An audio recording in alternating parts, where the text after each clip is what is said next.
आज हम शुरू करते हैं एक बहुत ही स्पेशल टॉपिक का।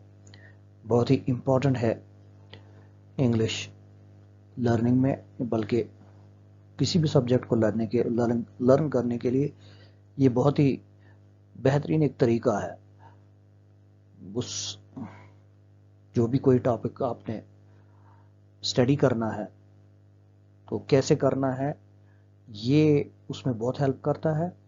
ये जो हम आज पढ़ रहे हैं, जो आपकी स्क्रीन पे अभी लिखा हुआ है, वो है, यानी कि जो आप पढ़ रहे हैं, नोट मेकिंग एक खास किस्म का एक प्रोसेस है, एक खास किस्म का तरीका है, जिसके ज़रिए से हम एक पैसेज को, एक टेक्स्ट को समझते हैं, उसको मतलब उसकी जो सही अंडरस्टैंडिंग है वो बनाते हैं अपने आप में।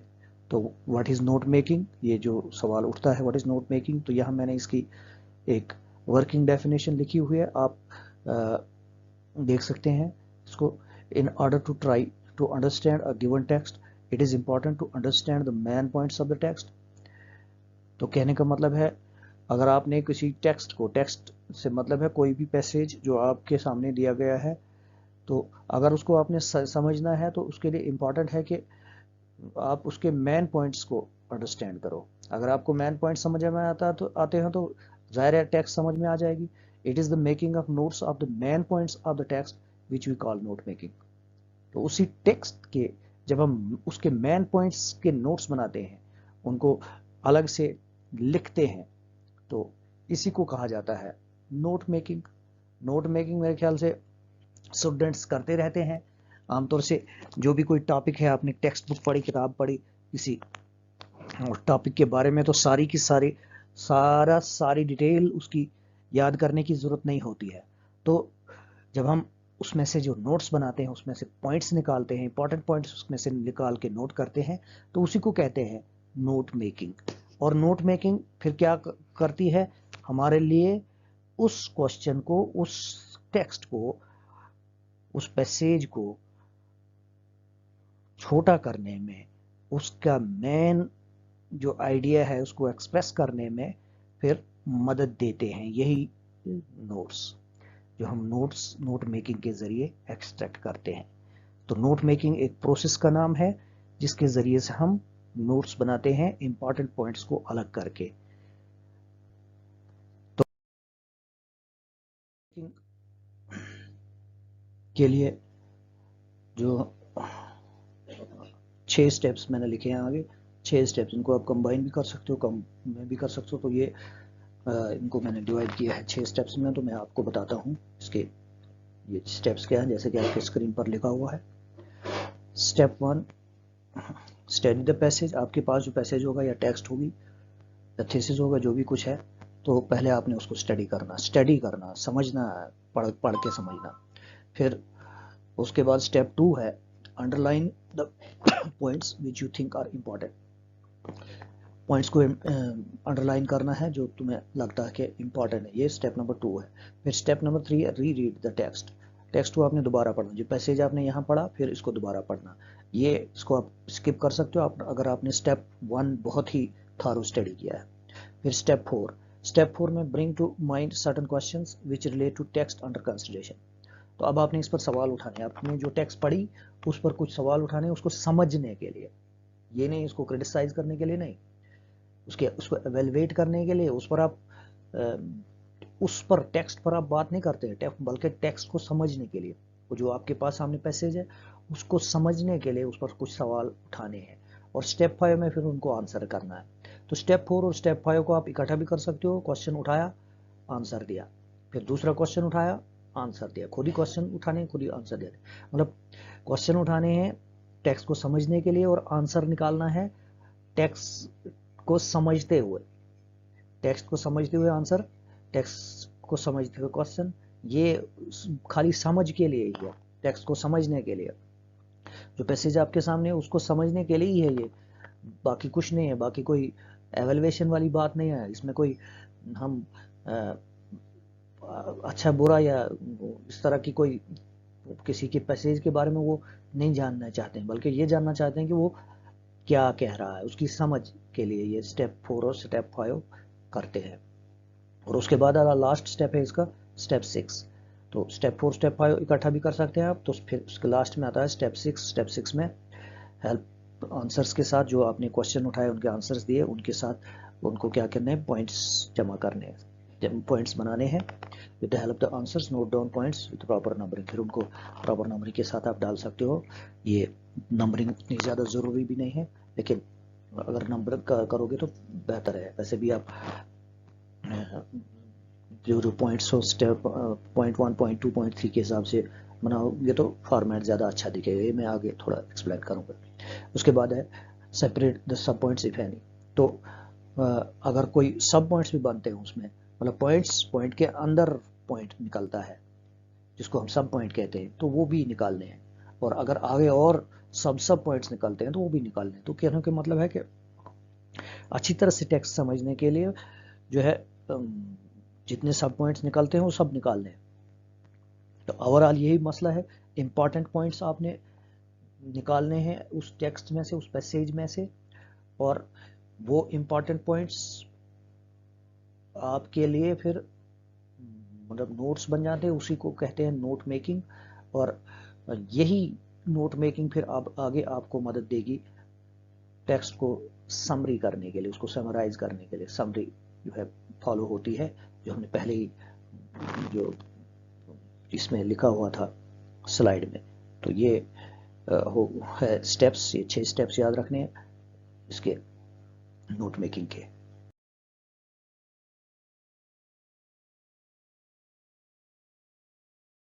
तो अब आपकी स्क्रीन पर जो स्लाइड है वो हमें फॉर्मेट बताती है कि पॉइंट्स जब हमने नोट करने हैं तो किस अंदाज में पॉइंट्स को नोट करना है।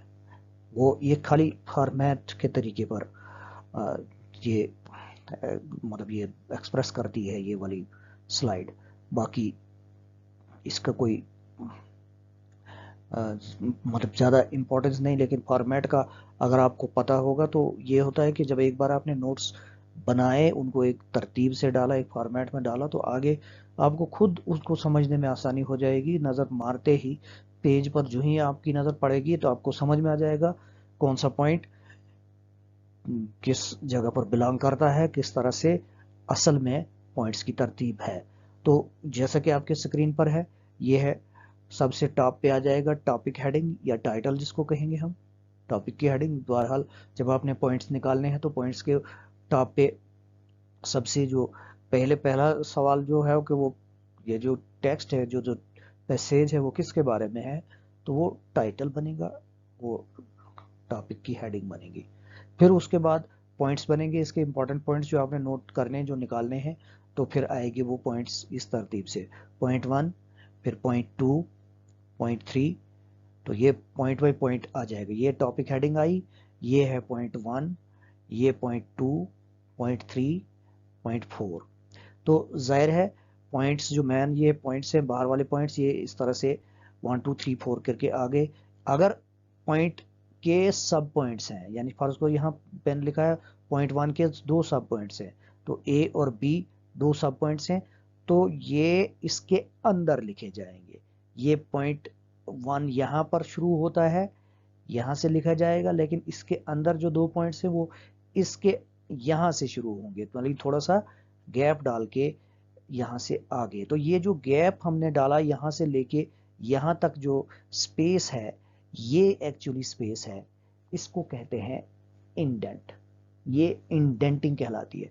पेज के लिए खास ध्यान रखना चाहिए आपको, इंडेंटिंग का यूज करना चाहिए पॉइंट्स को लिखने के लिए। जितना आप प्रॉपर इंडेंटिंग करेंगे उतना फॉर्मेट बेहतरीन आएगा, उतना फिर बाद में आपको दिक्कत नहीं पड़ेगी, परेशानी कोई नहीं होगी।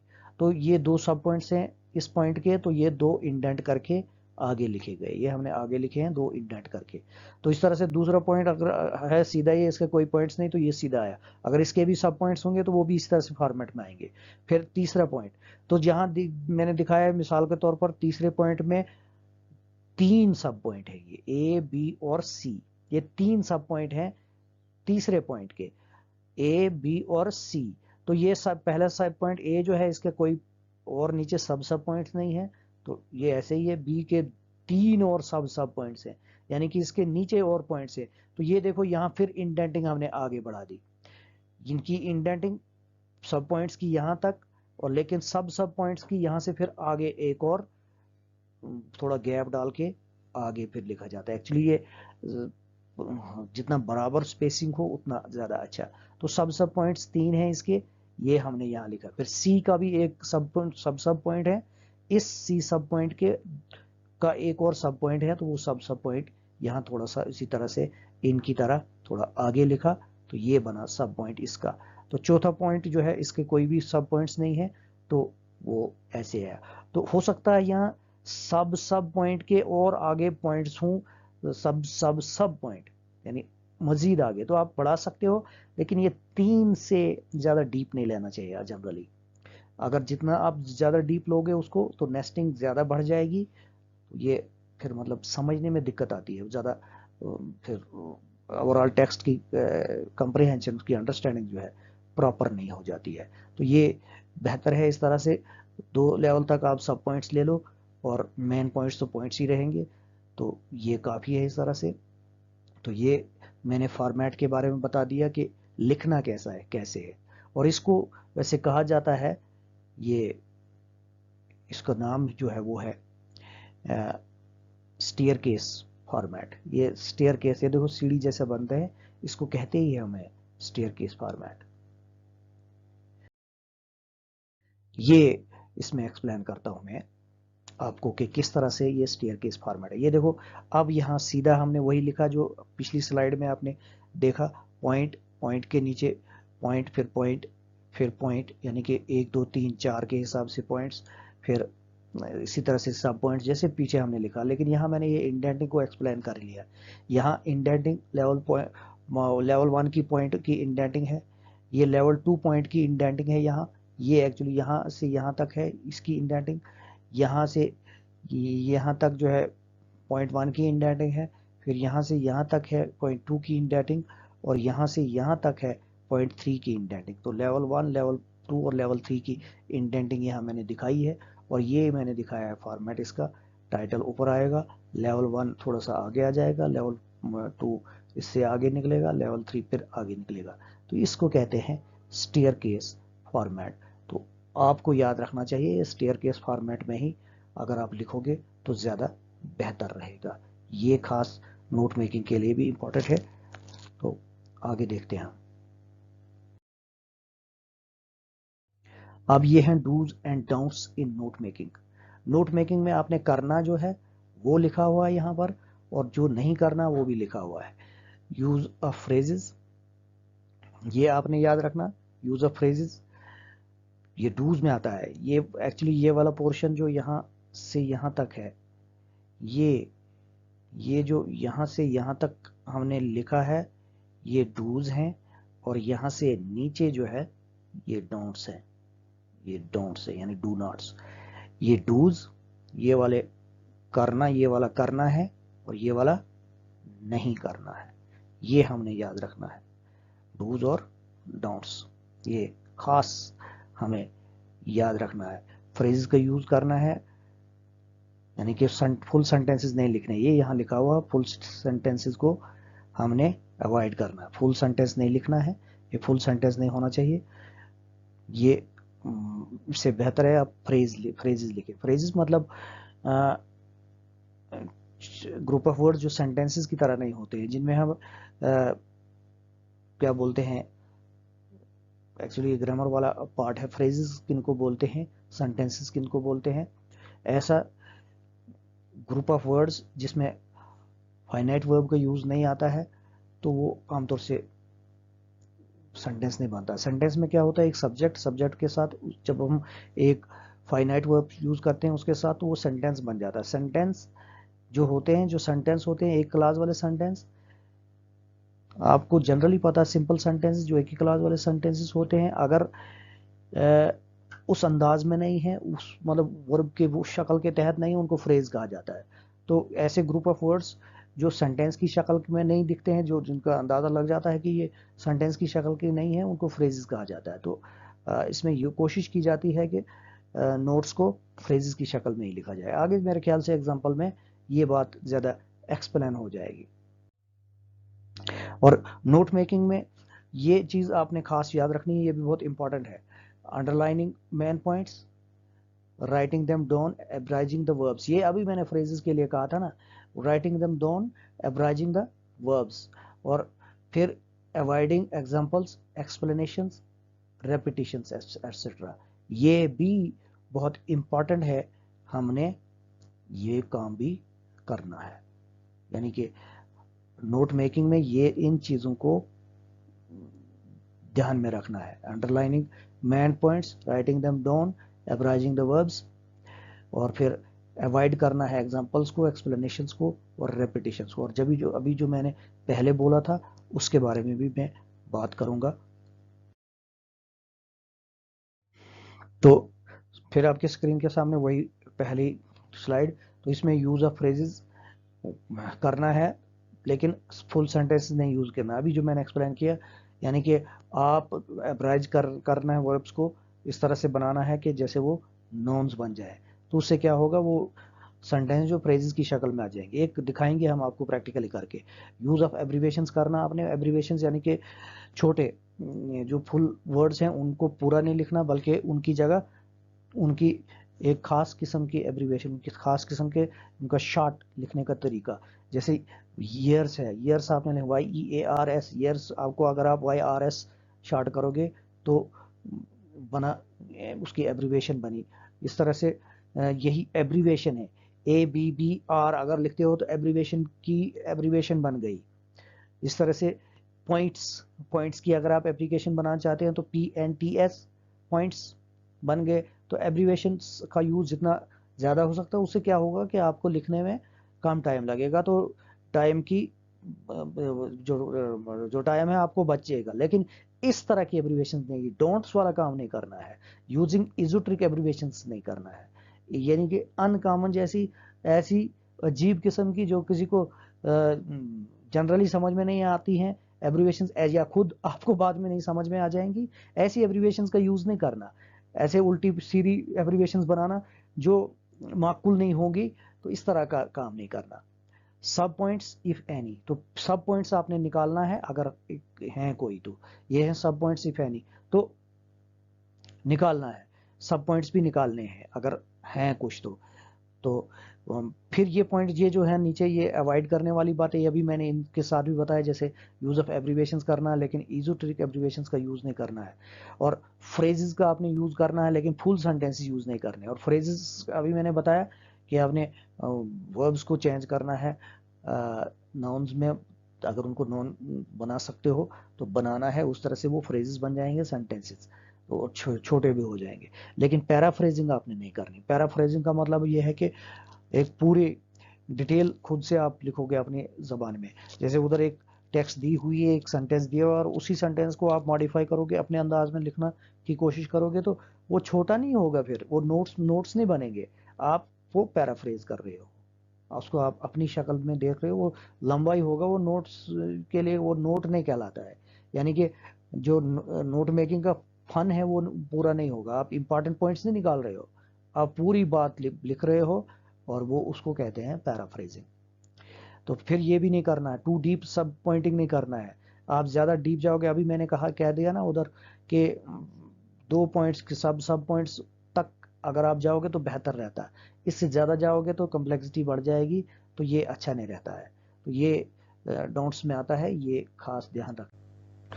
तो हम आते हैं अब असली एग्जाम्पल पे, एक रियल लाइफ एग्जाम्पल पर, कि किस तरह से नोट मेकिंग को अप्लाई किया जा सकता है।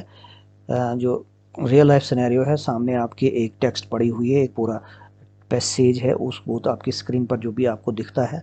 तो अगर इस तरह का पैसेज दिया हो तो इसके नोट्स कैसे निकालेंगे। तो जाहिर है जो नोट मेकिंग है उसके 6 स्टेप्स हैं, जो मैंने पहले ही कह दिया था आपको। ये जो मैं अभी बताता हूँ आपको, ये 6 स्टेप्स हैं। Step 1, step 2, step 3, step 4, step 5, step 6। तो पहला जो है स्टडिंग द पैसेज को स्टडी करना, ये पहला स्टेप है। तो देखते हैं प्रैक्टिकल एग्जांपल में। ये आपकी स्क्रीन पर एक्चुअली टेक्स्ट है तो पढ़ते हैं इसको।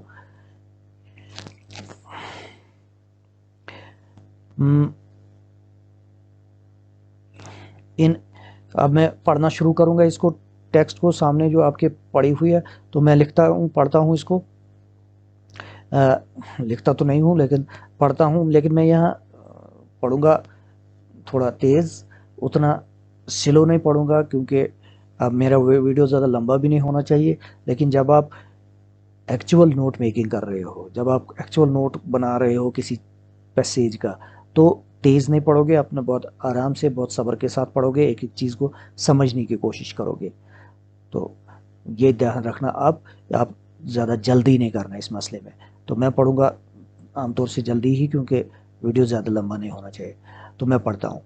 In any nation, the youth necessarily forms the vanguard in most spheres of activity, and it is essential that at this critical juncture, its power must be mobilized further to strengthen our capacity to resist aggression. What is required is an immense burst of idealism and energy among our youth, who must be deeply committed to the task of safeguarding this great nation of ours founded on the twin ideals of secularism and democracy.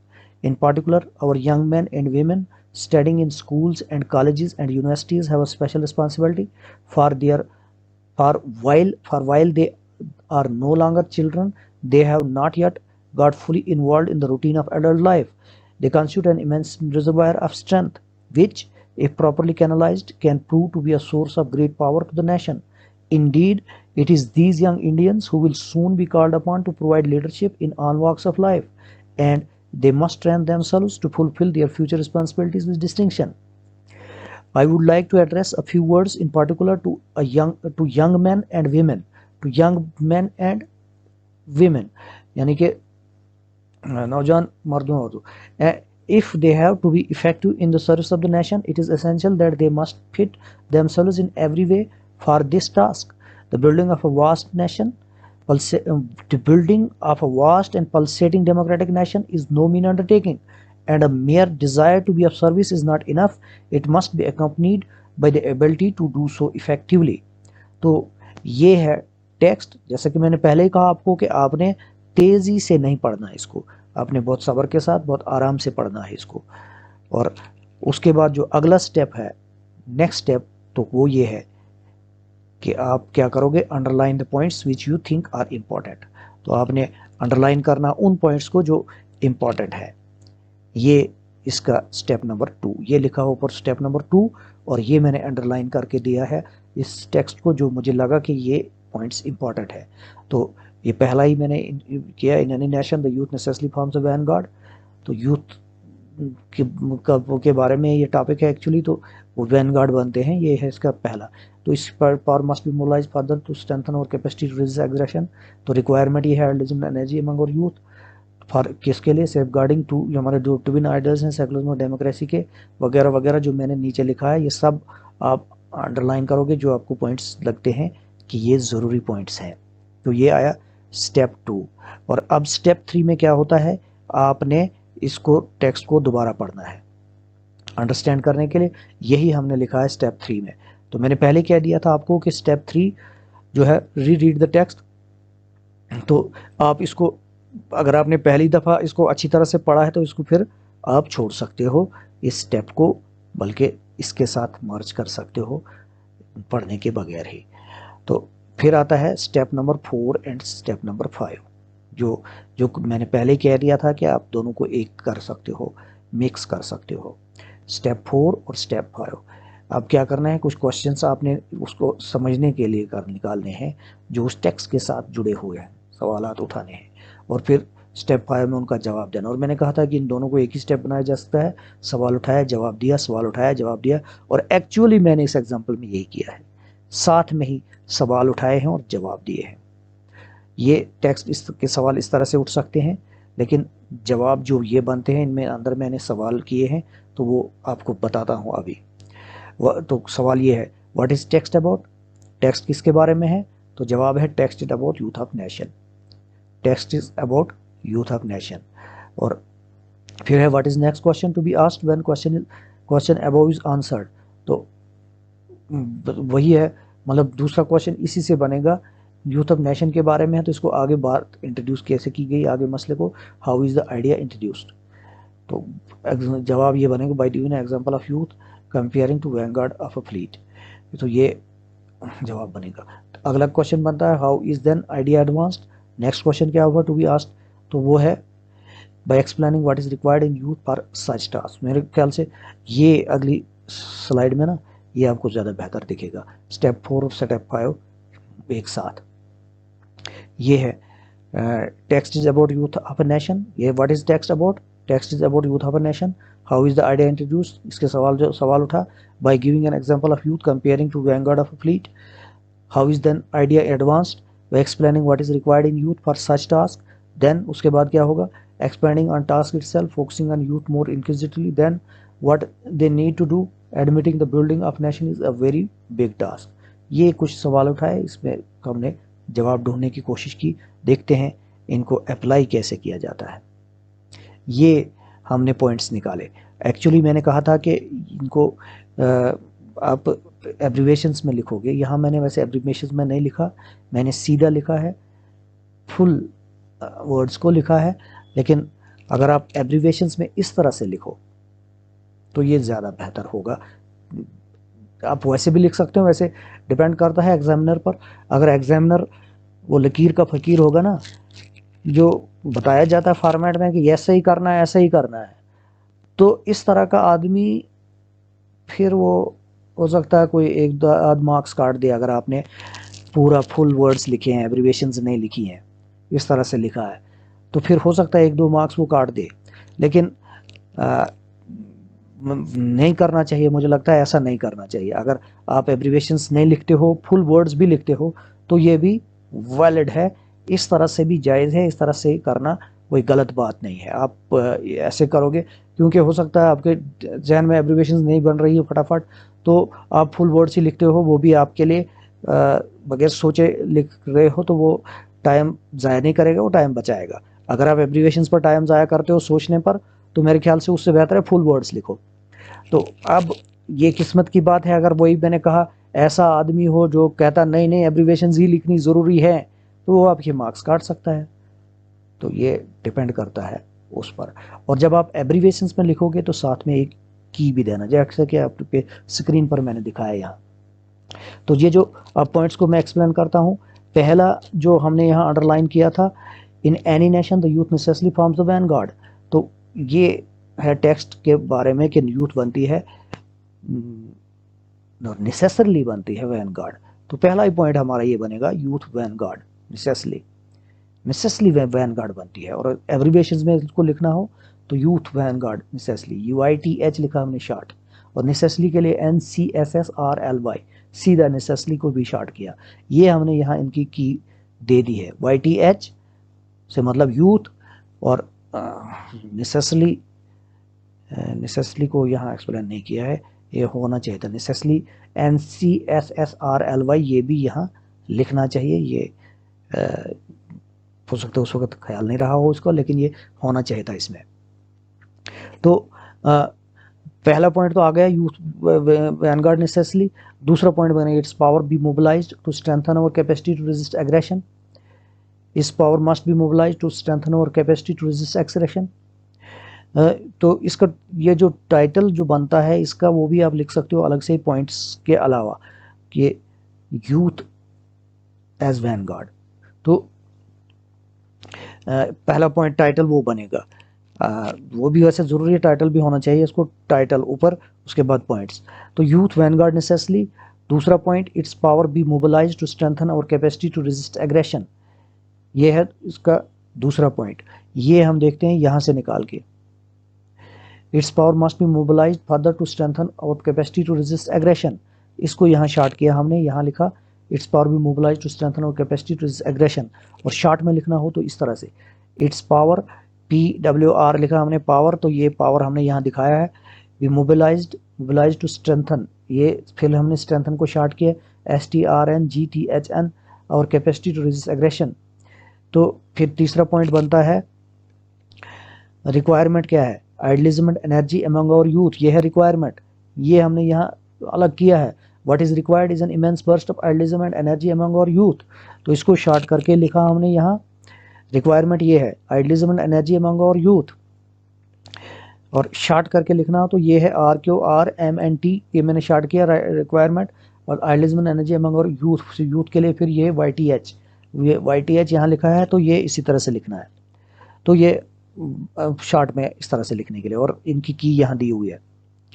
तो अगला point बनता है safeguard twin ideals of secularism and energy, secularism and democracy.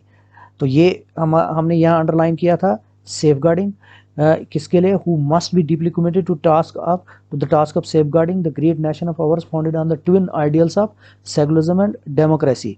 तो इसी को secularism and democracy जो twin ideals है हमारे, इनको सेफगार्ड करने के लिए ये दूसरा पॉइंट जो है रिक्वायर्ड है, ये यहाँ लिखा हमने safeguarding twin ideals of secularism and democracy, और इसी को शॉर्ट में ये लिखा है सेफगार्ड SAFEGRD, मैंने शॉर्ट कर दिया है। तो की में ये लिखा है SAFEGRD यानी कि सेफगार्ड। तो twin ideals of secularism and democracy ये उसी तरह से, तो शॉर्ट पॉइंट्स में हम ऐसे लिख सकते हैं। अगला point, young man women studying in schools colleges universities have a special responsibility, ये यहाँ पर है point. In particular, our young men and women studying in schools and colleges and universities have a special responsibility। तो ये point यहाँ निकाला हमारे young men, women वगैरह वगैरह। तो अगर शॉर्ट में लिखना हो तो ये इस तरह से आएगा YNG young, तो men women studying in schools के लिए मैंने SHC आगे डैश डाला तो स्कूल आ गया, COLL आगे डैश डाला तो कॉलेज बन जाएगा, यूनिवर्सिटी UNI डैश और S यूनिवर्सिटीज, यानी schools colleges universities have a special responsibility, SPCL special responsibility, ये शॉर्ट में लिखने का अंदाज। अगला point, young man and women studying school college universities have a special responsibility. तो अब उसके बाद छठा पॉइंट है प्रोविजन ऑफ लीडरशिप, यानी कि उनको प्रोवाइड बुलाया जाएगा प्रोविजन ऑफ लीडरशिप के लिए, ये हमारा पॉइंट है यहाँ पर लिखा हुआ। Indeed it is these young Indians who will soon be called upon two provide leadership, यानी कि लीडरशिप प्रोविजन के लिए उनको कॉल अपॉन किया जाएगा। तो ये हमने लिखा प्रोविजन ऑफ लीडरशिप, यानी कि उनको कॉल किया जाएगा फॉर लीडरशिप प्रोविजन। तो ये इसका छठा पॉइंट PROVN लिखा हमने ऑफ लीडरशिप, लीडरशिप को भी मैंने शॉर्ट किया, प्रोविजन को भी शॉर्ट किया। उसके बाद सातवां point, youth must fit themselves in every way for this task. ये if they have to be effective in the service of the nation, it is essential that they must fit themselves in every way for this task।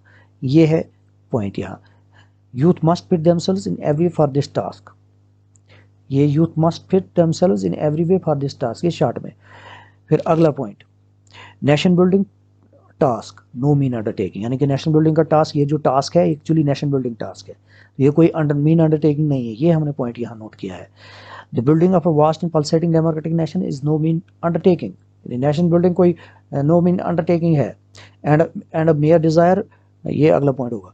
तो ये हमने यहाँ निकाला nation building task no mean undertaking, और ये short में nation building task no mean undertaking, ये देखो NATN लिखा नेशन, तो ये है अंडरटेकिंग को U और TAKING से अंदाजा लग जाएगा ये अंडरटेकिंग है। तो लास्ट पॉइंट है अब इसका, टू सर्व नेशन इफेक्टिवली, उसके लिए जरूरत क्या है, एबिलिटी की, ये है यहाँ लास्ट वाला point. And a mere desire to be of service is not enough, it must be accompanied by the ability to do so effectively. तो ये लास्ट पॉइंट बनता है, to serve nation effectively needs ability, ability is required actually, dash डाल के हमने लिखा effectively, तो इसका मतलब है इसको, इस बात को सर्व करने के लिए एबिलिटी की बात चाहिए, और ये शॉर्ट में भी यही लिखा हमने, to serve nation effectively ability is required. तो नेशन यहाँ फिर मैंने शॉर्ट कर दिया है वैसे ही। तो ये नोट्स बन गए इसके हमारे पास लेसन, ये इस टॉपिक के, ये जो यहाँ जो हमने पैसेज दिखाया है इसके।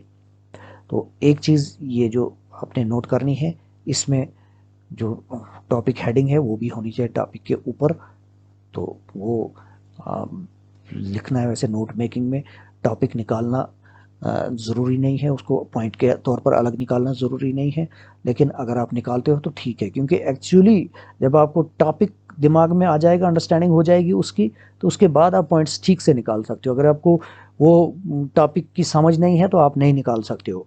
तो मैंने इसको यहाँ लिखा नहीं है, इसकी टॉपिक की हेडिंग को यहाँ लिखा नहीं है, लेकिन इसका मतलब नहीं है कि टॉपिक की हेडिंग इसकी समझ नहीं है। वो मैंने पहले ही बता दिया था आपको कि इसकी टॉपिक की हेडिंग एक है और वो अंडरस्टूड है कि youth as vanguard. Youth as vanguard इसकी टॉपिक की हेडिंग बनेगी और ये इसके पॉइंट्स बनेंगे। ये नोट्स आते हैं नीचे। ये इसमें सारे पॉइंट्स ही हैं, कोई सब पॉइंट्स नहीं है, तो फॉर्मेट सीधा है। जैसे कि मतलब सब पॉइंट्स नहीं है, जैसे मैंने बताया था ना आपको फॉर्मेटिंग में कि इसके पॉइंट्स पॉइंट्स पॉइंट्स पॉइंट्स फिर सब पॉइंट्स अगर हों तो वो अगली एग्जांपल में इंशाल्लाह करेंगे हम। लेकिन इसमें कोई सब पॉइंट्स नहीं है, ये पॉइंट्स सीधे हैं 1 2 3 4 के हिसाब से। तो ये सीधे ही इसलिए स्क्रीन पर लिखे मैंने, उसी तरह से 1.1 2 3 4 5 के हिसाब से ये जैसे आपके स्क्रीन पर हुआ है लिखा हुआ आता है।